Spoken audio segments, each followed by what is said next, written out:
La historia de la Iglesia a partir del segundo y tercer siglo después del nacimiento del Mesías es el registro documental de una triste separación de sus raíces hebreas. La razón que llevaron a los padres de la Iglesia para separarse de sus hermanos judíos y del judaísmo mesiánico son múltiples. Hay razones de carácter político. Los judíos eran perseguidos por el Imperio Romano. Hubo una terrible guerra años atrás, en el 67 después de Cristo, y en el 132 se daba otra grande revuelta de los judíos contra los romanos, la de Bar Kokhba, en la que fueron derrotados, pero los romanos no pudieron conquistar el corazón de los israelitas, no lograron ser asimilados por el poder grecorromano. La decisión del imperio de acabar con los judíos y con la fe hebrea por la fuerza, por eso los judíos fueron expulsados y expuestos a la más terrible persecución, y se les prohibió entrar a Jerusalén, y todo lo que oliera judío era mal visto por el Estado. Comencemos con la primera separación. Los padres de la Iglesia, que no eran judíos de nacimiento, sino filósofos griegos, antes de venir a la fe cristiana, optaron por solucionar el problema de la tensión política entre el imperio y los judíos, proclamando que ellos no eran judíos, que no tienen nada que ver con el judaísmo y que el cristianismo es una cosa diferente. Esto fue lo que causó la primera separación. La segunda separación era una acusación que había contra los cristianos en el Imperio Romano, que eran gente bruta, inculta. La mayoría de los cristianos para esa época eran de clase media-baja. Los esclavos, los plebeyos eran mal vistos. El cristianismo de ellos era visto como algo de baja estirpe por los romanos.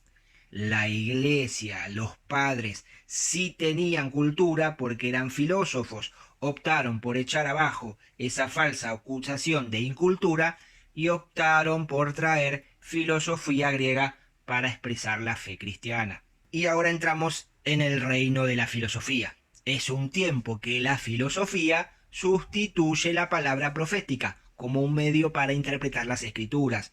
Entonces la separación se hizo más evidente. Las escrituras no se vieron como un libro normativo, sino que se veía a través de los ojos de la filosofía. Entonces surgieron escuelas como en África, donde Orígenes levantó una escuela cuyo principio de interpretación bíblica era más filosófica que profética, al extremo que uno de los padres de la Iglesia llegó a decir que Dios había revelado la filosofía a los griegos como había revelado la Torá y las escrituras a los judíos. Los púlpitos cristianos predicaban filosofía, no la palabra de Dios.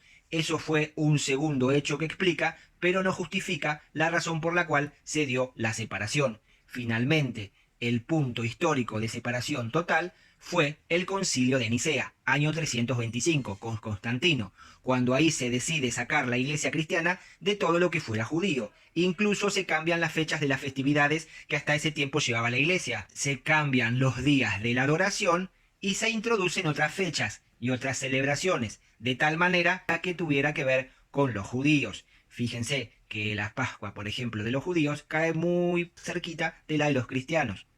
Entonces ahora entramos en una etapa de la persecución. A partir de ahí la historia de la iglesia es una persecución contra el judaísmo y los judíos expresa. La iglesia asume una posición que no le correspondía. Se proclama el nuevo pueblo de Dios, el Israel espiritual.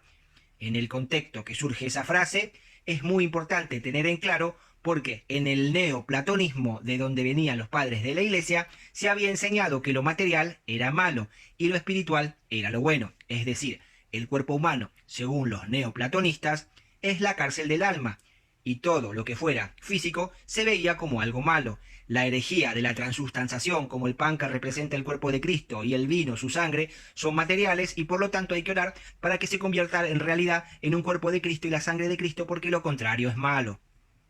Hablando un poco del neoplatonismo, el celibato viene de ahí. El matrimonio comienza a verse como un daño para los sacerdotes por aquello de que el cuerpo, lo material, era malo, es algo bajo, sucio, solo lo espiritual es lo que vale. Es en ese contexto, en esa filosofía, que declaran que Israel es el Israel físico y la iglesia el Israel espiritual. Lo que está diciendo en realidad es Eso no sirve para nada, lo único que sirve es esto, lo espiritual. Esa frase del Israel espiritual suena muy romántica hoy en día, pero si la analizamos en el contexto histórico donde surgió, nos daremos cuenta que es antisemita desde su naturaleza. Desde que pasa todo este proceso que se ha venido mencionando, viene la Edad Media, el oscurantismo, donde surge lo más horrible. Lutero, en el siglo XVI, se da cuenta que por lo menos hay 95 errores que la Iglesia ha cometido. Desafía al clero a responder por eso y comienza un proceso de restauración de la Iglesia reformada. Pero Lutero llamó hijos de Satanás a los judíos. Lutero no tuvo tiempo de completar la reforma, tuvo errores, pero no hay duda, los errores de un hombre no quita que haya hecho cosas extraordinarias. Dios lo usó para desempolvar verdades olvidadas por la Iglesia Católica.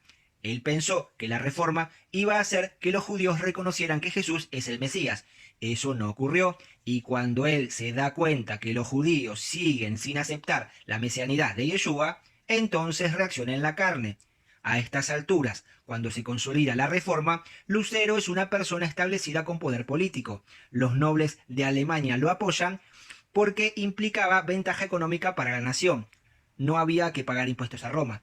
Usando el poder, Lutero tristemente escribió un tratado que se ve donde vuelca todo su antisemitismo, que estaba escondido ahí y de la cual fue una víctima porque se formó en esa teología y mandó a quemar el Talmud y las sinagogas y persiguió a los judíos, ordenó echarlos fuera de Alemania. Fue una vergüenza para la reforma. Lutero dijo y pidió perdón antes de morir y reconoció que había cometido un error, pero ya el daño era irreparable. La reforma protestante era un intento inacabado por salvar a la Iglesia de sus caminos tortuosos y apartarlos del programa original de Dios. Ese programa no ha concluido. Necesitamos concluirlo nosotros. A la generación que se le concedió el honor de ser instrumentos de Dios es la nuestra, para llevar a la Iglesia a lo que fue originalmente el plan de Dios, tanto para los judíos como los no judíos. Esas raíces de la Iglesia no están en Wittenberg, donde Lutero clavó la tesis, ni en Constantinopla, ni en Roma. Está en Jerusalén, que es el reloj de Dios profético de Israel.